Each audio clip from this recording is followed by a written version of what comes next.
কেন মানে আমেরিকার স্বার্থ রক্ষাতে বাংলাদেশের জাতীয় সংসদ সদস্যরা? হ্যাঁ, দেখুন মানে ককাস বলেন আর যাই বলেন গত মানে কয়েক বছরে ২ বছর বা যাবৎ বাংলাদেশে আমেরিকার স্বার্থ সংশ্লিষ্ট ইস্যুগুলোতে বেশ আলোচনা হয়েছে। এগুলো নিয়ে অনেক কিছু প্রশ্ন তৈরি হয়েছে। সর্বশেষ যে চুক্তিটা হয়েছে, এই চুক্তি নিয়েও কিন্তু একটা বড় ধরনের প্রশ্ন থেকেই ছিল আরকি। তো এই ইস্যুগুলোতে আমি মনে করি যে মাননীয় পররাষ্ট্রমন্ত্রী তিনি তার জায়গা থেকে যে ভূমিকা রাখার দরকার, এই জায়গাতে বাংলাদেশের স্বার্থকে সঠিকভাবে রাখছেন কিনা এই প্রশ্নটা কিন্তু থেকে যায়। মাননীয় পররাষ্ট্রমন্ত্রী যে চুক্তি নিয়ে আলোচনা হচ্ছে সেই চুক্তির আমি মনে করি যে মুখ্য ব্যক্তি ছিলেন এবং তৎকালীন সরকারের যে নিরাপত্তা বিষয়ক উপদেষ্টা ছিলেন, সেই সময় নিরাপত্তা বিষয়ক উপদেষ্টা হলেও তিনি এই চুক্তি কেন্দ্রিক ইস্যুগুলোতে মুখ্য ভূমিকা পালন করেছেন এবং সৌভাগ্যক্রমে আমি মনে করি বাংলাদেশে না পুরো পৃথিবীতেই এইভাবে ট্রানজিশন করে বিনা নির্বাচনে পরবর্তী সরকারের পররাষ্ট্র উপদেষ্টা হতে পারার সুযোগটা আমি মনে করি এই ধরনের চুক্তি কেন্দ্রিক যেই সফলতা তিনি দেখিয়েছেন সেটারই সার্থকতা আমি মনে করি। আমরা তো এটাও বলি যে গত নির্বাচনে প্রশ্ন থেকেই যায়, মানে চুক্তি বা এই বিষয়গুলো নিয়ে প্রশ্ন থেকেই যায়, কিন্তু প্রশ্নগুলো আপনারা করেন না কেন? মানে প্রশ্নগুলো আমরা এই প্রশ্ন করেছি, আমি একাধিকবার সংসদেও এই প্রশ্ন উত্থাপিত হয়েছে এই প্রসঙ্গগুলো নিয়ে এবং শুধুমাত্র এই চুক্তি নিয়ে। বাণিজ্য চুক্তি কি বলেছেন আমি একটু শুনতে চাই, মানে হয়তো আমি মিস করে গেছি, কি বলেছেন বাণিজ্য চুক্তি? আমি সেদিকে আসছি। দেখুন সংসদে এই চুক্তির বিষয়গুলোতে যে বিষয়গুলো রয়েছে এগুলো নিয়ে যাতে আলোচনা হয়, এই চুক্তির বিষয়গুলো নির্ধারিত সরকারের জন্য একটা টাইমলাইন ছিল যে এই সরকার আসার পরে এতদিনের মধ্যে চুক্তিটা বাতিল করতে পারত, সেগুলো কেন বাতিল করলো না এই প্রসঙ্গে আলোচনার জন্য সংসদে আমাদের মাননীয় সংসদ সদস্য পাপিয়া এখানে আছেন, তারা জানেন সংসদে কিছু বিধি আছে, এই বিধির আলোকে আবেদন করতে হয় যে আমি একটা বিষয়ে কথা বলতে চাই। সেই বিধিতে সংসদে আবেদন করা হয়েছিল যে আমরা এই চুক্তি নিয়ে কথা বলতে চাই, কিন্তু দুর্ভাগ্যজনক হলো যে এই ইস্যু এবং পররাষ্ট্র বিষয়ক আরেকটা ইস্যু ছিল, সেটা হলো এই ভারতের সাথে বাংলাদেশের যে এখন সম্পর্ক চলছে, বিশেষ করে পুশিং ইস্যু, এগুলো নিয়ে একাধিক নোটিশ দেওয়া হয়েছে। নোটিশের প্রেক্ষিতে প্রাথমিকভাবে স্পিকার অফিস থেকে জানানো হয়েছে যে এটার জন্য পরবর্তী দিনে ১.৫ ঘন্টা সময় নির্ধারিত করা হয়েছে, কিন্তু সংসদ অধিবেশন শুরু হওয়ার ঠিক ১ থেকে ১.৫ ঘন্টা আগে হঠাৎ করে ফোন করে জানানো হয়েছে যে এই ইস্যুতে পররাষ্ট্র মন্ত্রণালয় এবং স্বরাষ্ট্র মন্ত্রণালয়ের অনিচ্ছার কারণে সংশ্লিষ্ট মন্ত্রণালয়ের আবেদনের প্রেক্ষিতে এই বিষয়টা নোটিশ থেকে বাদ দেওয়া হয়েছে। নোটিশ জাতীয় সংসদ সদস্য ৫ জন সংসদ সদস্য সেখানে স্বাক্ষর করতে হয়, ৫ জনকে আলাদা করে তখন জানানো হয়েছে। সরকারের এখানে আমি মনে করি এই একই সাথে স্বচ্ছতার অভাব রয়েছে, কেন যেন একটা গোপনীয়তার আমি আসিফ আসিফ পাপি আপনার কাছে একটু সময় নিয়ে এই প্রসঙ্গটা আরেকটু শুনে আমি আপনার কাছে, কারণ আপনার কাছে অনেকগুলো প্রশ্ন জমে যাচ্ছে। জনাব সালাউদ্দিন আইয়ুবী, আপনি বলছেন যে পররাষ্ট্র স্বরাষ্ট্র মন্ত্রণালয়ের অনিচ্ছার কারণে, কিন্তু আপনারা বাইরে এত বিষয় নিয়ে সোচ্চার, বাইরেও তো কখনো মার্কিন বাণিজ্য চুক্তি বাতিল বা আলোচনা এগুলোর জন্য বলছেন না, সংসদে বলার চেষ্টা করেছে, সেটা আলোচিত হয়নি, চেপে গেলেন তারপরে সবাই, নাকি আসলে ওইটা যেটি আসলে পররাষ্ট্র মন্ত্রী বলেছেন যে আসলে দুই দলের সম্মতিতেই হয়েছে, কোটানকোট সম্মতি হয়েছে এবং আলোচনা হয়েছে, যেটি আসলে পররাষ্ট্রমন্ত্রী বলেছেন, কিন্তু জামাতের আমি সেটি অস্বীকার করেছেন। না, জামাত ইসলামের সাথে কথা হয়নি, তিনি আলোচনা করেছেন যে কথাটি বলছেন এটা নিয়ে কিন্তু ব্যাপক সমালোচনা হয়েছে এবং জামাত ইসলাম প্রকাশ্যে বলেছে যে তারা এই ব্যাপারে আলোচনা করেনি, এই ইস্যুতে কথা বলেনি। তিনি কথা বলতেই পারেন, নানা ইস্যুতে কথা বলেছেন বিভিন্ন সময়, তার সাথে তো কথা হয়েছে, কিন্তু এই চুক্তি ইস্যুতে সুনির্দিষ্টভাবে কথা হয়নি জামাত ইসলামের সাথে। জামাত ইসলাম এটা ইতিমধ্যেই তার জায়গা থেকে ক্লিয়ার করেছে। জামাত ইসলামী কথা বলেনি, এই জায়গাটাতে আমি বলবো জামাত ইসলামী শুধু এই ইস্যু এবং সাথে আরো কয়েকটা ইস্যু যুক্ত করে, তখন দ্রব্যমূল্য ছিল এই ইস্যুতে, তখন এই সরকার কেন এই চুক্তির ইস্যুয়ে ক্লিয়ার করেনি এবং বাতিল করার জন্য উদ্যোগ গ্রহণ করেনি, এইগুলো নিয়ে শাহবাগ একটা সমাবেশ করেছেন জামাত ইসলামী, সেখানে বক্তব্যে বিভিন্ন সময় কথা বলেছে। দেখুন চুক্তির ইস্যুগুলো কিন্তু এখন পর্যন্ত বাংলাদেশের জনগণের কাছে একেবারে পরিষ্কার না। আমাদের কথা ছিল চুক্তির বিষয়গুলো সুস্পষ্ট করা দরকার, চুক্তির বিষয়গুলো জনগণের কাছে উন্মুক্ত করা দরকার, সেটা সংসদের মাধ্যমে হতে পারে, সরকার সাংবাদিক সম্মেলন করে বলতে পারে। এই উন্মুক্ত হলে পরে এটার পজিটিভ জায়গা নেগেটিভ জায়গাগুলোতে আমরা সুনির্দিষ্ট বক্তব্য। অনেক ধন্যবাদ আপনার এই অ্যাপ্রোচের জন্য। আমরা জানতে চাই সরকার এবং বিরোধী দল কি বলতে চায়, কিন্তু সংসদেও শুনি না সেই কোনো বিষয়ে, একমাত্র রুমিন ফারহানার মুখে একটু শুনেছিলাম এবং সংসদের বাইরেও এটা নিয়ে খুব একটা আলোচনা, আপনাদের অনেক শক্ত ভয়েস আমরা কানে পাই কিন্তু এটি পাই না। আপনি বলছিলেন জামাতের আমির যেটি বলেছেন যে আলোচনা হয়নি, কিন্তু ব্যারিস্টার ফুয়াদ আপনাদের 11 দলীয় জোটের একজন নেতা, তিনিও কনফার্ম করছিলেন যে তিনি জানেন জামাতের সাথে আলোচনা হয়েছে, জামাতের আমির না জেনে বলছেন। পরে আসবো আপনার কাছে, আবার আসিফ আসিফ পাপিয়ার কাছেও একটু আসি। ধরেন এই যে মার্কিন চুক্তি, তারপরে সংসদের দক্ষিণ ভবনে মানে সেটি ইউনূস আমলে, তারপরে আপনাদের সরকার আসলো, বিএনপি সরকার, সংসদের দক্ষিণ প্লাজা এরকম নজিরবিহীন ভাবে আয়োজন, যুক্তরাষ্ট্রের স্বাধীনতা দিবস এবং এই আমেরিকা ককাস, যেটিও একটা বিশেষ বার্তা তো আছে, সেটি নিয়ে কেউ কোনো আইনি কাঠামো তো নাই, কেউ কিছু এক্সপ্লেইনও করলো না যে আসলে কেন হলো, কি হচ্ছে এখানে বা কি উদ্দেশ্য এটির, কি মনে হয় আসিফ আসিফ কি হচ্ছে? আমি আমার তো একটা ব্যক্তিগত সত্তা আছে, আমি সেই ব্যক্তিগত সত্তা নিয়ে আমি বলতে চাই যে আমি আমার বুদ্ধি হওয়ার পর থেকে অদ্যাবধি কাল পর্যন্ত সংসদের দক্ষিণ প্লাজায় কোনো রাষ্ট্রের বিজয় দিবস বলেন কিংবা কোনো রাষ্ট্রের কোনো আচার অনুষ্ঠান আমি এই প্রথম সংবাদপত্রের মাধ্যমে, রেডিও টেলিভিশনের মাধ্যমে আমি জেনেছি এবং সেটাতে আমি অবহিত হয়েছি। তো এখানে একটা ব্যাপার হলো যে আমরা কি কখনোই প্রভাবমুক্ত হতে পারবো না একজনের খপ্পর থেকে সরে এসে আরেকজনের খপ্পর? আসলে বাংলাদেশের মানুষ আমরা তো খপ্পরে পড়তে চাই না, আমরা মানে বাধ্যবাধকতা মানে প্রভাব মুক্ত হয়ে বন্ধুত্ব এবং পারস্পরিক সম্পর্কটা বজায় রাখতে চাই। এখানে সালাউদ্দিন আইয়ুবী যেটা বললো যে সরকার প্রেস কনফারেন্স করতে পারতো, সরকার এই করতে পারতো, সরকার সেই করতে পারতো, তো চুক্তিটা তো আর সরকার করেনি, চুক্তিটা করেছে অন্তর্বর্তীকালীন সরকার। তো অন্তর্বর্তীকালীন সরকারের চুক্তি, তারা প্রেস কনফারেন্স করা তাদের দরকার ছিল, তাদের যাওয়ার আগে তো জামাত ইসলাম একবার প্রশ্ন তুলিনি যে ইউনূস সরকার কি কি চুক্তি কোন কোন রাষ্ট্রের সাথে, কোন কোন সরকারের সাথে, কোন কোন দেশের সাথে করছে, সেগুলো আমরা জানতে চাই, দলীয়ভাবে জানতে চাই, পাবলিকলি জানতে চাই। তখন কিন্তু কোনো মুখ খুলেনি। আজকে এটি যেমন ঠিক তেমনি তেমনি আপনাদের সরকারও আসলে এটি সম্পর্কে কিছুই বলে না, এমনকি সেই নিরাপত্তা উপদেষ্টাই পররাষ্ট্র উপদেষ্টা হয়ে মানে পররাষ্ট্রমন্ত্রী হয়ে বেশ না, আমি কাজ করে আমাকে যাচ্ছে। বলতেছি সেটা ধরেন উনি বিএনপির কাছে যে জবাবগুলো উনি জানতে চান, অন্তর্বর্তীকালীন সরকারের কাছে কখনোই ওই জবাবগুলো ওনারা জামাত ইসলাম কি এনসিপি ওনারা জানতে চান না। তো এটাই হচ্ছে সমস্যা, চুক্তি করবে একজন, উত্তর দিতে হবে আরেকজন। আর আপনি নিজেও জানেন শারমিন, যে আমি নিজেও দেখেছি যে 96 সালে পানি চুক্তি, যেটা আওয়ামী লীগ ক্ষমতায় আসার পর ভারতের সাথে করেছিল, সেই 42,000 কিউসেক পানি কোনোদিনও বাংলাদেশ পায়নি বর্ষাকাল ছাড়া। বর্ষাকালে এটা মেপে দেখা হয়নি, তবে ধরে নেওয়া হয় বর্ষাকাল ছাড়া কখনোই পায়নি। কিন্তু সেইগুলো নিয়েও ধরেন আমরা পার্লামেন্টে কোনোদিনই 116 সিটের বিরোধী দল ছিল তখন বিএনপি, শত প্রশ্ন করে উত্তর কিন্তু পাওয়া যায় না। আবার আমি যে পার্লামেন্টের এমপি ছিলাম 8 থেকে 14, এখানে অনেক চুক্তি হয়েছে যে আওয়ামী লীগের নেতারা পর্যন্ত জানতো না, আওয়ামী লীগের নেতারাও জানে না। এখন ওই চুক্তিগুলো কি অন্তর্বর্তীকালীন সরকার এসে সেই চুক্তিগুলো ইয়ে করছে, ভঙ্গ করছে? ভঙ্গ করতে পারেনি। একটা রাষ্ট্রের সাথে একটা রাষ্ট্রের যখন চুক্তি হয়ে যায়, চুক্তি নেগেটিভ হোক পজিটিভ হোক, রাষ্ট্রের স্বার্থ রেখেই হোক কি রাষ্ট্রের স্বার্থ না রেখেই হোক, এই চুক্তিগুলো বলা খুব সোজা, যে চুক্তিগুলো ভঙ্গ করা যায়, কি চুক্তিগুলো থেকে বেরোয় আসা যায়, কি চুক্তি আমি মানলাম না বলা যায়। কিন্তু আহ, পূর্ববর্তী সরকার যখন করে যায়, এটা চলমান প্রক্রিয়াতেই কিন্তু পরবর্তী সরকারগুলোকে তখন সেভাবেই চলতে হয়।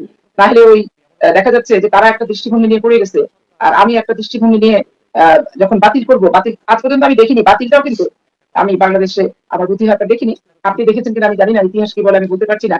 তবে আমার সেটি খুব যতটুকু মনে সহজ হয়, বিষয় না, যেমনটি বলে থাকেন হ্যাঁ, কূটনীতিক আমার কাজে। আমার আমার চোখে এখন পর্যন্ত আমি যতটুকু জানি এরকম বাতিল হওয়ার আমি দেখিনি। স্বার্থবিরোধী অনেক চুক্তি পরবর্তী সরকার এসে ধারাবাহিকভাবেই সেগুলোকে মানতে হয়। যেমন অর্ডিন্যান্স দিবে, অন্তর্বর্তীকালীন সরকারের অর্ডিন্যান্স, সামরিক ফরমানের অর্ডিন্যান্স, পরবর্তীকালে নির্বাচনের ভিত্তিতে যখন নির্বাচিত সরকার আসে, নিয়ম মাফিক কিন্তু পূর্ববর্তী সবগুলোই কিন্তু তখন এগুলোকে ইয়ে করে ফেলতে হয়, বৈধতাই দিতে হয় অলমোস্ট। মইনুদ্দিনের সরকারের কথাই বলেন, যে সেগুলো কিন্তু পরবর্তী গভর্নমেন্ট 2008 অনুমোদন দিয়েছে।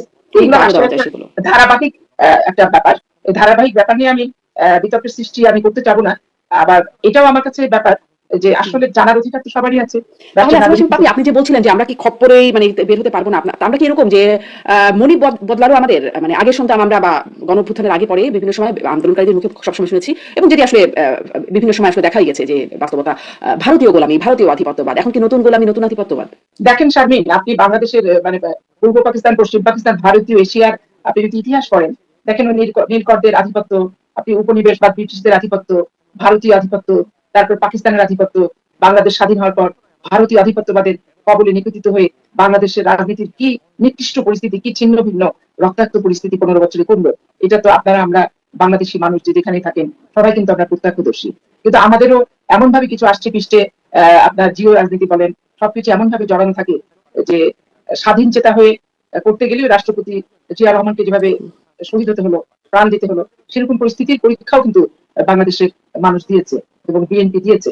তবে আমি সবসময় আমার ব্যক্তিগত ধারণা যদি আপনি জানতে চান, আমি স্পষ্ট ভাষায় বলতে চাই যে আমাদের বাংলাদেশকে খপ্পর মুক্ত হতে হবে।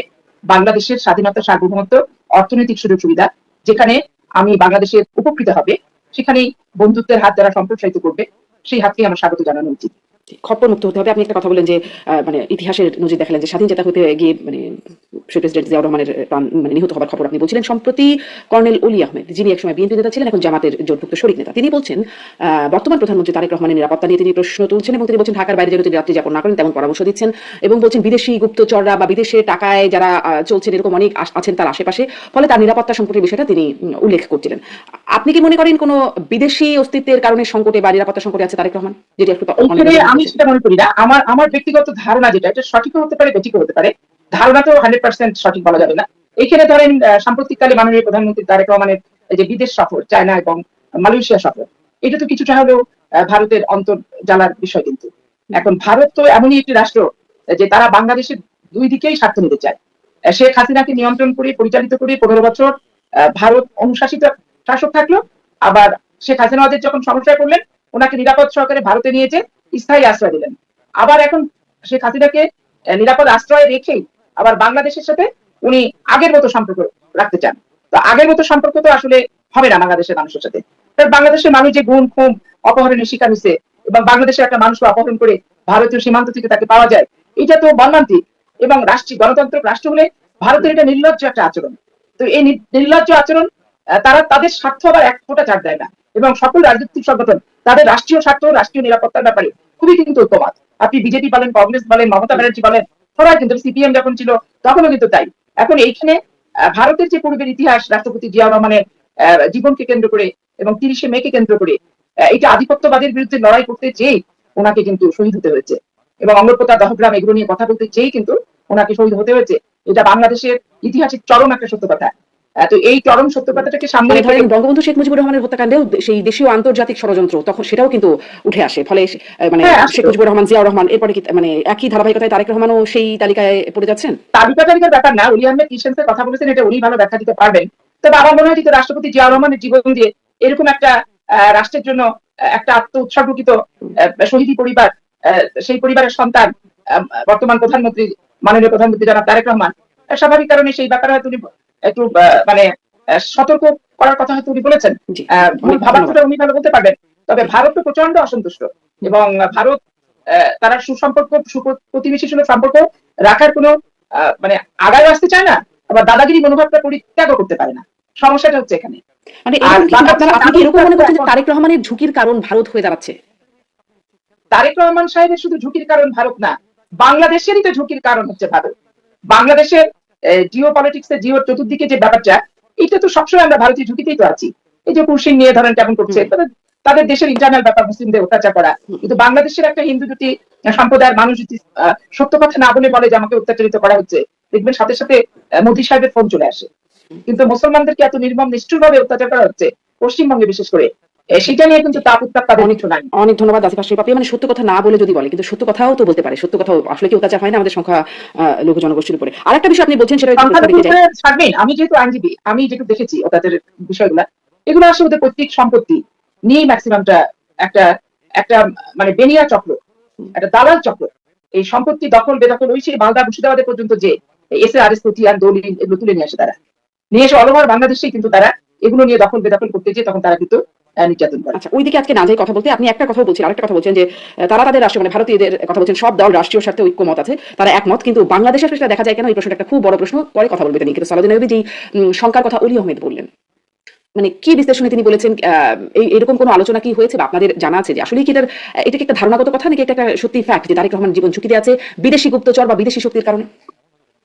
দেখুন, এটা মাননীয় প্রধানমন্ত্রী তারেক রহমানের জীবনের ঝুঁকি ইস্যু নয়। বাংলাদেশের এই গত 54 বছরের ইতিহাস যদি একটু খেয়াল করে দেখি আমরা, বাংলাদেশের দুইজন সরকার প্রধান থাকা অবস্থায় মৃত্যুবরণ করতে হয়েছে। এবং সবচেয়ে বড় বিষয় হলো দেখেন, শেখ মুজিবুর রহমান তিনি তার আত্মরক্ষার জন্য রক্ষী বাহিনী করেছিলেন। তার নিজের আত্মরক্ষা, তার পারিপার্শ্বিকতা সব করার জন্য রক্ষী বাহিনী করেছিলেন। সেই রক্ষী বাহিনী থাকার পরেও তাকে কিন্তু হত্যা শিকার হতে হয়েছে।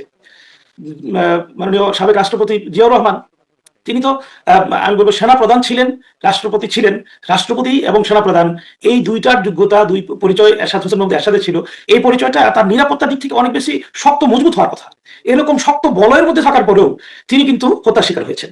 আমি এটার সাথে রিলেট করবো হলো বিডিআর বিদ্রোহকে। দেখেন, বিডিআর বিদ্রোহতে আমরা বাংলাদেশের নয়, শুধু পৃথিবীর ইতিহাসে সবচেয়ে বেশি সেনা সদস্য একই দিনে, এত সিনিয়র সদস্যরা মৃত্যুবরণ করেছে, পৃথিবীর কোথাও একদিন এরকম ঘটনা নেই। বিডিআর বিদ্রোহ কার করলো, কিভাবে হলো এই ঘটনা ঘটলো, খেয়াল করে আপনি একটু চিন্তা করে দেখেছেন? তার মানে কি, আপনি দেশের অভ্যন্তরে এত বড় বড় দুর্ঘটনা ঘটানোর হিস্ট্রি বলে দেয় যে দেশের যে নিরাপত্তা বলয়, দেশের যে নিরাপত্তা প্রস্তুতি, এটা যথেষ্ট ঘাটতি আছে। এটা মাননীয় প্রধানমন্ত্রী শুধু মানে তারেক রহমান নয়, এটা বাংলাদেশের নিরাপত্তা প্রশ্ন।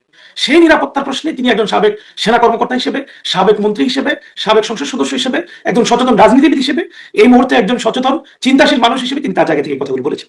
তিনি তার আগে বা পরে যে কথাগুলো বলেছেন, সে কথাগুলোর সাথে এটা যদি রিলেট করা যায়, এটার সাথে মিলিয়ে বোঝা যায় যে বাংলাদেশে, আমি পাপিয়া আবার এই অংশটাকে এখানে যুক্ত করবো, সেটা হলো পারিপার্শ্বিক এখন যে কন্ডিশন, বিশেষ করে বাংলাদেশের সাথে চীনের একটা সম্পর্ক, বাংলাদেশের সাথে ইন্ডিয়ার সম্পর্কের অবনতি, এই সব কিছুর সাথেই বাংলাদেশের আইন শৃঙ্খলা পরিস্থিতি এবং এই ধরনের বড় মেসাকারগুলোর একটা সম্পর্ক আছে, যুগ যুগ ধরে ছিল। সুতরাং এটাকে যদি আপনি একসাথে করেন, তাহলে বোঝা যায় যে প্রস্তুতিটা আমাদের কেমন নিতে হবে। সেই প্রস্তুতির অংশ হিসেবে হয়তো তিনি সতর্ক করেছেন। একেবারে এরপরেও যদি উনি খোলাসা করে বলতেন, তাহলে আমাদের জন্য বোঝাটা সহজ হতো। উনি মানে একেবারে খোলাসা করে তিনি বলতে পারবেন, তার কাছ থেকে বলা ছাড়া তো আসলে করা যায় না। তো আমি ওনার এটার সাথে মানে একমত পোষণ করে, শুধুমাত্র প্রধানমন্ত্রীর নিরাপত্তা নয়, দেশের নিরাপত্তার সাথে এটা সম্পৃক্ত। এবং বিডিআর বিদ্রোহে যারা মামলায় কারাগারে ছিলেন, আমি 5 বার কারাগারে ছিলাম এবং প্রত্যেকবারই বিডিআর সদস্যদের সাথে দেখা হয়েছে। এই সদস্যদের সাথে কথা বলে মনে হয়েছে যে বাংলাদেশ কতটা নিরাপত্তা ঝুঁকিতে আছে, কিভাবে এই বাংলাদেশকে এই ধরনের মেসাকারের শিকার করা হয়েছে, কতটা প্ল্যান্ড এবং পরিকল্পিতভাবে সুচারুরূপে তাদের বিন্দুমাত্র ক্ষতি ছাড়াই কাজগুলো করে গিয়েছে, এটা চিন্তাও করা যায় না। সুতরাং এগুলোর ব্যাপারে মানে রাষ্ট্রের একটা সতর্কতা থাকা দরকার। সংসদেও কিন্তু এই কথা এসেছে যে এবার নিরাপত্তার জন্য বাংলাদেশ সরকারের বাজেটে কি পরিমাণ বরাদ্দ রাখা হয়েছে, এই খাতে মানে বাংলাদেশের নিরাপত্তার প্রস্তুতি কতটুকু আলোচনা হয়েছে, এই ইস্যুতে কিন্তু যথেষ্ট ঘাটতি রয়েছে। সেজন্যই আমি মনে করি কর্নেল ওলি সাহেব যে কথাগুলো বলেছেন এটা মানে অনেকটাই প্রাসঙ্গিক। আরেকটা ইস্যু থাকতে পারে, সেটা হলো যে আমি জানি না উনি মিন করেছেন কিনা, সেটা হলো মাননীয় প্রধানমন্ত্রী এখন নিরাপত্তার জায়গায় যে শিথিলতা দেখাচ্ছেন বলে বিভিন্ন গণমাধ্যমে আসছে, তার আশপাশে যারা সাধারণত নিরাপত্তা কর্মী হিসেবে দায়িত্ব পালন করেন তাদের জায়গা থেকে এই প্রস্তুতির ব্যাপারেও তিনি হয়তো কথা বলতে থাকতে পারেন, যেহেতু এটা এখন বেশ আলোচিতই হচ্ছে, তিনি করছেন। এবং আমার কাছে মনে হয় এটা একটা ইস্যু হতে পারে আর কি। জি, বাজেটের জায়গাটা যখন একটু বললেন, মানে নিরাপত্তায় বাজেট কত সেই প্রসঙ্গটা যদি আপনারা তুলছিলেন, কিন্তু ধরেন একটু অন্য জায়গা থেকে প্রসঙ্গটা টানি যে বাজেট অধিবেশন শেষ হলো, অর্থবিল পাশ হলো, মানে আপনারা কেন কোনো সংশোধনী জামাতের পক্ষ থেকে কোনো সংশোধনী ছাড়াই পাশ হয়ে গেল, যেটা আসলে হয় না, বিরোধী দলের পক্ষ থেকে সবসময় সংশোধনী থাকে, কিন্তু সেটি কোনো রকম কেন কিছু হলো না, মানে তাহলে সংসদ সদস্য বাজেটে মূলত সংসদ সদস্যরা বাজেটের উপর একটা বক্তব্য রাখার সুযোগ পায়। 300 সদস্য 350 জন সদস্য সবাই বক্তব্য সুযোগ পেয়েছেন, সেখানে বাজেটের সংশোধনী নিয়ে সংসদ সদস্যরা মূলত আলোচনা করেন। দ্বিতীয় অপশন থাকে হলো কাট মোশন। কাট মোশনের মধ্য দিয়ে মানে এই বাজেটে মিত ব্যয় অর্থাৎ কোনো অংশে আপনি যদি মনে করেন যে ব্যয়টা বেশি হয়ে যাচ্ছে, এটাকে একটু কমানো দরকার, সেখানে প্রস্তাব করা হয়। আরেকটা হলো নীতিগত কাট মোশন দেওয়া হয়, যে সরকার এই পলিসিতে এত টাকা ব্যয় করতে চাচ্ছে, এই পলিসির জায়গায় আমি দ্বিমত করছি, সেখানে একটাই করা যায়। আরেকটা হলো এই অংশ থেকে কেটে আপনি এই অংশে যুক্ত করেন, এই 3 জায়গায় করা যায়। এবং এই সব জায়গায় বিরোধী দলের সংসদ সদস্যরা কাট মোশন দিয়েছে, দীর্ঘক্ষণ এটার উপর আলোচনা হয়েছে।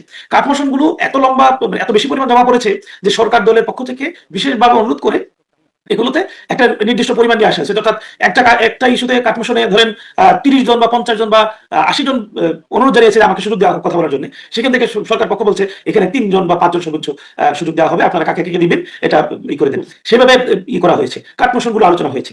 হ্যাঁ, প্রাসঙ্গিকভাবে একটা বিষয় আলোচনায় এসেছে যে দফাওয়ারি যে বিলগুলো পাশ হয়েছে, বাজেটের উপর সংশোধনী আলোচনা হয়নি, মানে বাদ যায় না, বাজেটের উপর বিরোধী দল সংশোধনী দিয়েছে এবং আলোচনা হয়েছে, বক্তব্য রেখেছে। বিল যেগুলো উত্থাপিত হয়েছে এবং হয়েছে, পাশ হয়েছে, সেই বিলের কিছু দফা থাকে, এই দফাগুলোতে সাধারণত সংশোধনী দেওয়ার সুযোগ থাকে। বিলগুলোর মধ্যে অর্থ বিল একটা গুরুত্বপূর্ণ বিল, এই বিলে সংশোধনী দেওয়ার সুযোগ কতটুকু গ্রহণ করেছে বিরোধী দলের ছিল, এটা আমি বলবো যে এটা আমাদের এই মুহূর্তের জন্যই আমি বলবো এক ধরনের, বলতে পারেন এক ধরনের দুর্বলতা। তবে এই বিলের একটা অনীহাও আছে, নাদের একটা অনীহাও আছে, কারণ প্রত্যেকটা বিলেই আমরা সংশোধনী দেওয়ার চেষ্টা করেছি এবং এই বাজেটের অর্থ বিল পাশ হওয়ার পরেও কিন্তু 2টা বিল ওই দিন নতুন করে উত্থাপিত হয়েছে, একটা বিল পাশ হয়েছে, সেখানেও সংশোধনী দেওয়া হয়েছে, কিন্তু সংশোধনীগুলি আলোচনা করে কার্যত উপেক্ষা করা হয় এবং এগুলো পাশ হয় না। তাদের যেহেতু রুট মেজরিটি রয়েছে, সেগুলো পাশ হয় না। সুতরাং বাজেটের উপর বিস্তর আলোচনা হয়েছে, এখানে বাজেটের বাইরেও অনেক বিষয়ে কথা বলার থাকে, সেগুলোর কথা বলার সুযোগ নেওয়া, পাশাপাশি বাজেটে যে সংশোধনের সুযোগ সেটা নিয়ে বক্তব্য দেওয়া হয়েছে। এই কারণে এইটা হয়তো অনেকেই মানে আগ্রহ করে এই জায়গা থেকে, মানে অনাগ্রহের কথা আপনি বলছেন, অনীহার কথা বলছেন, সেই সাথে দুর্বলতার কথা বলছেন, দুটোই এখানে আছে। আসিফ হাশিম পাপি, আপনি এটা কিভাবে দেখেন এবং সেই সাথে সামগ্রিকভাবে একটু জানতে চাই। শুধু বাজেট অধিবেশন না, প্রথম অধিবেশনে দেখলাম আমরা জুলাই সনদ নিয়ে বিতর্ক, কিন্তু মানে শেষে কিছুই হলো না। সেখানে সরকার যদিও বলছে অক্ষরে অক্ষরে পালন করবে, কিন্তু তারা আবার স্বরাষ্ট্রমন্ত্রী সংসদে দাঁড়িয়ে আপনাদের দলের নেতা তিনি ঠিকই বলছেন যে জুলাই সনদ হচ্ছে অন্তর্বর্তী সরকারের অন্তহীন প্রতারণার দলিল, সেটা তাদেরকে করতে হয়েছে একরকম, মানে যদি খুব সামারাইজ করে বলি, তারা তখন নির্বাচন চাইছেন, ফলে অনেক কিছু তাদেরকে মেনে নিতে হয়েছে, এরকম একটা অবস্থা তারা করেছেন, ফলে তাদেরও যে একটা অনীহার জায়গা সেটা প্রকাশ পেয়েছে, কিন্তু আবার বলছেন অক্ষরে অক্ষরে করবে। প্রথম অধিবেশন, দ্বিতীয় অধিবেশনে বাজেট অধিবেশন হলো এরকম, যদি অনীহা এবং মানে অর্থবিল পাশ হয়ে গেল, গুরুত্বপূর্ণ সেটি অনীহা এবং দুর্বলতার কারণে। আপনার কাছে স্বাভাবিকভাবে একটু জানতে চাই, কেমন মনে হচ্ছে সংসদ? শোনা যাচ্ছে কথা? শুনতে পাচ্ছি। আচ্ছা, এখানে আপনি যেটা বললেন, হ্যাঁ, প্রশ্নটা তো আবার ভুলে গেলাম, শোনা যাচ্ছে বলতে বলতে। মানে আমি একটু সংসদ অধিবেশন সম্পর্কে আপনার মানে সংসদ নিয়েই আপনার মূল্যায়ন দিয়েছিলাম, যে প্রথম অধিবেশনটা গেল একরকম, সেখানে একটা জুলাই সনদ দিয়ে বিতর্ক পাল্টাপাল্টি, দ্বিতীয় অধিবেশনে বাজেট অর্থবিল মানে বাজেট পাশও হয়ে গেল। আপনি আসলে সংসদ অধিবেশন কিভাবে দেখছেন সাবেক সংসদ সদস্য? জুলাই সনদ দিয়ে আপনি যে কথাটা বলেছেন, দেখেন সবসময় একটা জিনিস মাথায় রাখতে হবে, যে আমি যখন এমপি না, সংসদ নির্বাচিত হয়নি, আমি নির্বাচিত হলাম না, তখন আমার যে কথাটা আমি বলবো, নির্বাচিত হওয়ার পর আমি সংবিধানের বাইরে প্রথমত আমি যেতে পারছি না। দ্বিতীয়ত হচ্ছে সংবিধান সংশোধন না হওয়া পর্যন্ত, সংসদের ধারা উপধারা যতই স্বৈরাচারী মানসিকতার বহিঃপ্রকাশের লিপিবদ্ধ থাকুক না কেন, ওইটা পরিবর্তন না হওয়া পর্যন্ত আমি তো এখান থেকে সরতে পারবো না। এখন আপনি নিজের সংসদ সদস্য না হওয়ার আগে যে কোনো কিছু বলা যাবে, সেই কথার কোনো দাম থাকে না। না, সংবিধানের বাইরে আপনি বলতে পারেন, সংবিধানের বাইরে, কারণ আপনি তখন সংবিধান মানতে তো আপনি বাধ্য নন, কারণ আপনি তো তখন পার্লামেন্ট মেম্বার না, আপনি একজন সাধারণ পাবলিক, ঠিক আছে, নির্বাচন না হওয়ার আগ পর্যন্ত। এখন আপনি যখন নির্বাচন হয়ে যাবে, তখন আপনি ওই সংসদটা কি দিয়ে চালাবেন? সংবিধান আর কার্যপ্রণালী বিধির বাইরে অন্য কোনো পুস্তক কি আছে? অন্য কোনো পুস্তক কিন্তু নাই। তো তাহলে এইটা তো আপনি অস্বীকার করতে আপনি পারবেন না প্রথমত। আর জুলাই সনদ দিয়ে বিএনপির আপত্তি কোথায় কোথায় আছে সেখানে নোট অফ ডিসেন্ট আছে, আর কোথায় আপত্তি নাই সেগুলোর ব্যাপারে একমত পোষণ করা কিন্তু আছে, একবার স্পষ্ট। কিন্তু এটা জামাত ইসলাম বিভিন্নভাবে বিভ্রান্তিকর তথ্য ছড়ানোর জন্য এই বিষয়গুলো কোথায় নোট অফ ডিসেন্ট আছে আর কিন্তু বিষয়গুলো মেনেছি, এই মানার বাইরে কোথায় বিশ্বাসঘাতকতা করছি, এগুলো কিন্তু স্পেসিফিক পয়েন্ট আকারে তথ্যমূলক ভাবে তারা কিন্তু বক্তব্য বিবৃতি বলেন কিংবা লিস্টের আকারেই বলেন, এটা কিন্তু ওনারা বলছে না। ওনারা ঢালাও ভাবে বলতেছে বিএনপি জুলাই সনদ মানছে না, বিএনপি গণভোট মানছে না। এখন বিএনপি সংবিধানের বাইরে গণভোটটা কিভাবে মানবে? এখন গণভোট তো রহিত ছিল, এখন আপনার আইনের মাধ্যমে গণভোট চাপটা চালু হলো, বৈধ করলো যে গণভোট সিস্টেমটা চালু করা হলো। এখন যে জিনিসটা চালু নাই, আপনি পার্লামেন্ট এডিশনে কি করতে পারেন? রাষ্ট্রের বিশেষ বিশেষ পরিস্থিতিতে তাহলে সালাউদ্দিন আহমেদ এই গণভোটের প্রস্তাবটা দিয়েছিলেন কেন? মানে হ্যাঁ, সালাউদ্দিন সাহেব যেটার প্রস্তাব অস্তিত্বই নেই সংবিধানে, সেটি কেন দিয়েছিলেন? তিনি সালাউদ্দিন শুধুমাত্র সাহেব তো গণভোটে- সাবেক সংসদ সদস্য বা মন্ত্রী নন, তিনি আইনজ্ঞও বটে। সালাউদ্দিন সাহেব তার গণভোটের প্রস্তাব আনেনি। অন্তর্বর্তীকালীন সরকার এবং তাদের দুটো দক্ষিণ হস্ত আর হচ্ছে উত্তর হস্ত এনসিপি এবং জামাত ইসলামের কিছু কিছু বিষয়বস্তু নিয়ে তাদের গণভোটের স্বার্থটা যাতে পাকাপোক্ত ভাবে জামাত এনসিপি পালন করা যায়, এই বিধায় নিয়ে গণভোটটা নিয়ে তারা একটা ইস্যু হিসেবে দাঁড় করিয়ে নির্বাচনটা বিলম্বিত করে দীর্ঘ টাইম এই সংস্কার কমিশন আর এই গণভোট আর পিআর পদ্ধতি নিয়ে একটা লম্বা টাইম পার করতে চাচ্ছিল। এইটা বাংলাদেশের মানুষও যেমন তাদের এই অবস্থা দেখে বুঝতে পেরেছে, ঠিক তেমনি ভাবে বিএনপিও বুঝতে পেরেছে। তো স্বাভাবিক কারণে বিএনপি তখন বলেছে ঠিক আছে, গণভোট ছাড়া যদি আপনি নির্বাচন না দিয়ে আশপাশে পাপিয়ার সংযোগটা মনে হয় একটু দুর্বল হয়ে গেছে, শুনতে পাচ্ছি না এখন। মানে নির্বাচনের দিন গণভোট এমন প্রস্তাব বিএনপির কাছে এসেছে, মানে গণভোট প্রশ্ন করতে বিএনপি ছিল এবং হ্যাঁ ভোটের পক্ষেও বিএনপি বলেছে। এখন আসলে তাদের অবস্থানটা অস্পষ্ট। কিন্তু আমি সালাউদ্দিন আইয়ুবী আপনার কাছ থেকে একটু শুনতে চাই যে আপনারা তো এটি নিয়ে এখনো আমরা দেখছি মানে জামায়াত বলছে আন্দোলন থেকে সরবে না, ঝাঁকুনি দিলে সরকারকে ঝাঁকুনি দিলে সব মনে পড়বে, মানে অনেক কথা, এই কথার অনেক ফুলঝুরি আছে। আসলে পরিকল্পনা কি? মানে কথার ফুলঝুরি নাকি এটার আসলে কোনো বাস্তবতাও আছে? সরকার এটা প্রসঙ্গে যতটুকু বলেছে সেটি সংসদেও বলেছে স্বরাষ্ট্রমন্ত্রী। তারপরে আসলে আপনাদের পদক্ষেপগুলো কি? আন্দোলন বলছেন, আসলে আন্দোলনটা কি বা কেমন? হ্যাঁ দেখুন, গণভোটের বিষয়ে ভাই মনে কি করি হলো, আমার শেষ হলো না। শেষ হলো না কিন্তু আপনার, জি আপনার কানেকশনটা তো বন্ধ হয়ে গিয়েছিল মনে হয়। আমার কানেকশনটা কি কারণে বন্ধ হচ্ছে? এর আগে তো কখনো এরকম হয়নি। আমি জানি না, নেটের অনেক ঝামেলা হতেই পারে। মানে ফিনিশিং কি দেবো? ফিনিশিং আচ্ছা বলেন বলেন সালাউদ্দিন আইয়ুবী, আমি একটু শুনে শেষ করি, তারপর আসছি আপনার কাছে। জি প্লিজ। এখন ধরেন যে এই যে আপনি অন্তর্বর্তীকালীন সরকারের তো একটা মেয়াদের থাকা উচিত, যুগের পর যুগ অনন্তকাল পর্যন্ত এটা ওটা সেটা অজুহাতের দায়ে তারা তো তাদের ক্ষমতা দীর্ঘায়িত করতে পারে না। এবং এই যে অনির্বাচিত সরকার বেশি দীর্ঘায়িত হলে বাংলাদেশের যে সোশ্যাল স্ট্রাকচার এর যে পরিণতিটা কিন্তু খুব একটা ভালো হয় না। এবং অদূর ভবিষ্যতে বিগত দিনের যে ইতিহাসগুলো এগুলো পর্যালোচনা করলে সেটা কিন্তু দেখা যায়। তো সেই জন্য সালাউদ্দিন সাহেব বলেছে যে গণভোট আমরা যদি না মানতাম, না করতাম, যে ঠিক আছে ইলেকশনের সাথে দেন, আপনারা কি ইলেকশনটা দিতেন? আপনারা দিতেন না। আর বিএনপি কেও তারা যখন অন্তর্বর্তীকালীন সরকার উপদেষ্টা এগুলো বহুত কিছু চাইছে, বিএনপির নিশ্চয় কথা 3 মাসের ভিতরে আপনারা আপনাদের কাজ ছেড়ে নির্বাচনটা দিয়ে দেন। এই একটা কথার উপর বিএনপি ইজেট ছিল। এবং অন্তর্বর্তীকালীন সরকার গঠিত হওয়ার পর পল্টনে মিটিং করে যখন নির্বাচনের কথা বলছে, তখন এনসিপি আমাদের গায়ে জ্বালা এবং ঝাল কি পরিমাণ বহিঃপ্রকাশ তারা 1.5 বছর করছে, যে 3টা দিন গেল না বিএনপি এখন ইলেকশন চাই। ইলেকশন চাওয়ারও তো একটা যৌক্তিক বিষয় ছিল, যে এইভাবে তো আমরা সে বৃদ্ধি করবে তো একটা আইন তার মেয়াদ, যেটা বাংলাদেশের জন্য ভালো কিছু হতো না। তো আপনি একটা অভ্যুত্থানের ভিত্তিতে একটা সরকার পেলেন, তারাও যদি সেই ক্ষমতাটাকে দীর্ঘস্থায়ী করতে চায়, তাহলে আসলে বিষয়টা কেমন হলো না? এইটার হাত থেকেও তো আমাদের বের হয়ে আসতে হবে। তো বের হয়ে আসার ক্ষেত্রে তখন গণভোট, এবং গণভোটটা তুগলুকি কারবার তো দেখছেনই আপনারা, যে বাংলাদেশ ব্যাংক থেকে প্রচুর পরিমাণের অর্থ এই বদিউল আলম মজুমদার থেকে শুরু করে বিভিন্ন নাম সদস্য এনজিও কে দিয়ে সরকারি প্রচারণায় গণভোটের সপক্ষে অবস্থান নেওয়া, এটাও তো একটা অন্তর্বর্তীকালীন সরকার মানে কি সর্বোচ্চ নিরপেক্ষতা। তো এখানে তো তারা তাদের নিরপেক্ষতা হারাইছে এবং টোটাল প্রশাসন যন্ত্রকে ব্যবহারটাও করছে। লক্ষ লক্ষ আওয়ামী লীগের ভোটার আছে, দেখা গেছে তাদের সিলগুলো পর্যন্ত গণভোটে তারা মেরেছে, মেরে গণভোটের একটা পার্সেন্টেজ তারা তাদের মতো দেখিয়েছে। তো এই জন্য গণভোটটা আসলে আমার নিজস্ব ব্যক্তিগতভাবে, আমি যেহেতু তৃণমূলের মানুষ, গণভোটের রেজাল্টটা আসলে সরকার ম্যানিপুলেটিং রেজাল্ট, এবং এটা তারা তাদের মন মতো করে রাষ্ট্রীয় যন্ত্রকে ব্যবহার করে একটা যে কনস্টেবল থাকে সেই পর্যন্ত গণভোটে ক্যানভাস করতেছে, ভোটের লাইনে দাঁড়ায় যে হ্যাঁ ভোট দিও না দিও না, এরকম করে কিন্তু নিজের চোখে আমার দেখা, আমি যখন ভোট দিতে যাই। তো এই জিনিসগুলো তো দৃষ্টিতে পড়ছেই। তো এখন এটা নিয়ে জামাত ইসলাম গণভোট কার্যকর এখন আইনে পাশ হলো, এখন দেখা যাক এই গণভোট কার্যকর হবে না নতুন করে গণভোট হবে, আইনের আওতায় নিয়ে এসে সংবিধান কি বলে, সর্বোচ্চ আদালত কি বলে, এগুলো নিয়ে বিবেচনা করি তখন ফয়সালা হবে। মানে এখন দেখা যাক, অনেক কিছু ঝুলন্ত মনে হচ্ছে আপনার কথায়। আমি সালাউদ্দিন আইয়ুবী আপনার কাছ থেকে, আপনি বলছিলেন, আপনি নিশ্চয়ই আসিফ আসিফ পাপিয়ার বক্তব্যের প্রসঙ্গেও বলবেন এবং আপনাদের মানে কর্মসূচি সম্পর্কে বলবেন। দেখুন, গণভোট নিয়ে আসলে আজকে পাপিয়াপা একটা নতুন তথ্য দিল যে রেজাল্ট ম্যানিপুলেট করা হয়েছে। এটা কিন্তু সরকার কখনো, মানে বর্তমান সরকার বা সরকারের কোনো সংসদ সদস্য আমি সংসদে শুনিনি। সংসদের বক্তব্যগুলো তো একেবারে বসে টেবিল ওয়ার্কের মতো শুনতে হয় বা শোনা হয়, সেখানে কোনোদিন শুনিনি। এতগুলো সংসদ সদস্য কথা বললো, প্রায় সবাই গণভোট নিয়ে নানা কথা বলেছে, কিন্তু এরকম কথা কেউ এখন পর্যন্ত বলে নাই যে ম্যানিপুলেট হয়েছে। যে এই কথা হয়তো আমার কাছে মনে হয় যে দেশবাসীর কাছে খুবই হতাশা। গণভোট নিয়ে না বললেও মানে কিন্তু বলছেন, আপনারা বলছেন, আপনাদের দল থেকেই বলছে, যে যেমন হাসনাত আব্দুল্লাহর বক্তব্য বলি, তিনি সম্প্রতি বলেছেন জুলাইয়ের আগেও ভোট চুরি হয়েছে, জুলাইয়ের পরেও আসলে ফলাফলের পরে সেই ভোট চুরির ঘটনা ঘটেছে। আমি তার কথাকে যদি ব্যাখ্যা করি, মানে নির্বাচন প্রসঙ্গেই বলছেন যে ভোট চুরি তখন হয়েছে, আর জামাতের আমির বলছেন যে জামাত ইসলামকে বলছে তারা দিতে রাষ্ট্রীয় ক্ষমতায় চলে গেছিল। হ্যাঁ, মানে আমির সাহেব বলছেন যে ষড়যন্ত্র করে 11 দলীয় জোটকে হারিয়ে দেওয়া হয়েছে। মানে মনে হচ্ছে যে আপনারা জিতে যেতেন, ষড়যন্ত্র নির্বাচনের এই প্রক্রিয়া এটা আলাদা একটা ইস্যু, এটা নিয়ে মানে আলোচনা করা যায়। আমি যদি মানে খুব 1 মিনিটে শেষ করি, সেটা হলো ষড়যন্ত্র নানাভাবে করার সুযোগ আছে। আমি আমার ছোট্ট নির্বাচনী অভিজ্ঞতা থেকে বলি, আমার এখানে প্রতিদিন ষড়যন্ত্র করা হয়েছে। নির্বাচনী কর্মকর্তা হিসেবে যারা দায়িত্ব পালন করবেন তারা যাতে তাদের দলীয় হয় সেটার জন্য প্রধান মানে রিটার্নিং অফিসার যিনি আছেন তার সাথে বসে পরিকল্পনা করা হয়েছে, এবং যে অফিসার কম্পিউটারের হিসাব নিকাশ করবেন, কম্পিউটার ম্যানের সাথে পরিকল্পনা করে করা হয়েছে, তাকে আমাদের অভিযোগের ভিত্তিতে পরবর্তীতে চেঞ্জ করা হয়েছে।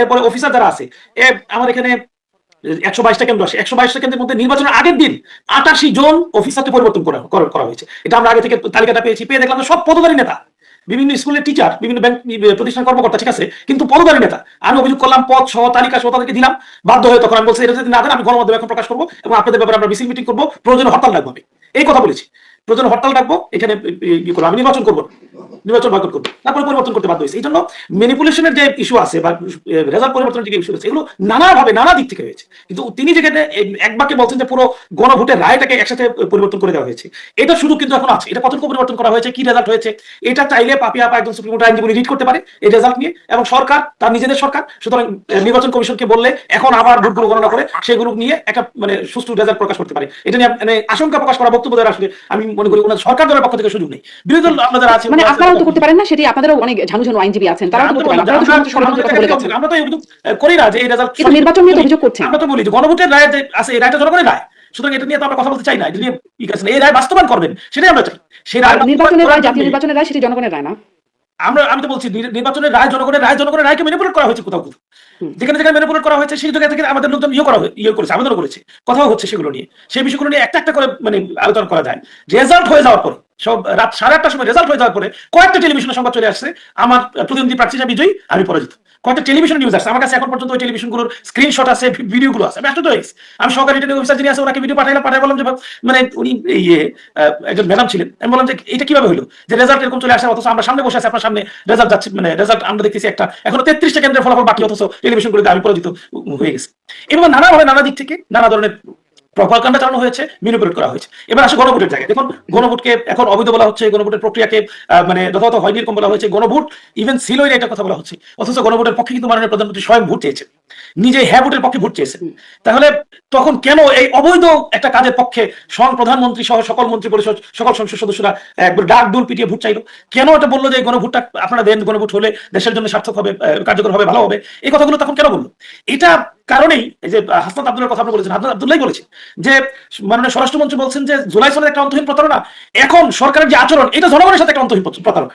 এবং এটা যখন হাসনাত আব্দুল্লাহ বলেছেন, তখন পর্যন্ত মাননীয় স্বরাষ্ট্রমন্ত্রী এটা বলেন নাই যে কেন তারা এই প্রতারণা করেছেন। পরবর্তীতে তিনি আবার এটার পক্ষে, যে তারা তো প্রতারণা করেছে এটার পক্ষে বলেছেন আমরা এই প্রতারণাটা এই জন্য করেছি যাতে আমরা ক্ষমতায় আসতে পারি, আসতে পারি না, যাতে নির্বাচন হয়, নির্বাচন হয়, ক্ষমতায় আসার পথটা তো বন্ধ হয়ে যেত যদি আমরা এই সুযোগটা না পেতাম। নির্বাচনের পথটা কি আসলে বন্ধ হয়ে যেত? এই যে মানুষকে বোকা বানানোর চেষ্টা করা, এটা খুব বেশি দিন বানানো যায় না, এই কাজ খুব বেশি দিন করা যায় না। এটা মানুষ খুব সহজেই বুঝে যায়। এটা কোনো কথার মধ্যে পড়ে যে একটা নির্বাচন হওয়ার জন্য এত বড় প্রতারণা আপনি করতে পারবেন যে বলবেন যে হ্যাঁ ভোটের, কিন্তু আপনি কি ওই সিচুয়েশনটা একটু বলবেন? তারপরে বলেন এই যে স্বরাষ্ট্রমন্ত্রী বলছেন আজকে প্রতারণা, সেই স্বরাষ্ট্রমন্ত্রী প্রতারণার কথাটা বলার আগে কিন্তু একাধিকবার তিনি বলেছেন আমি গণভোটের পক্ষে।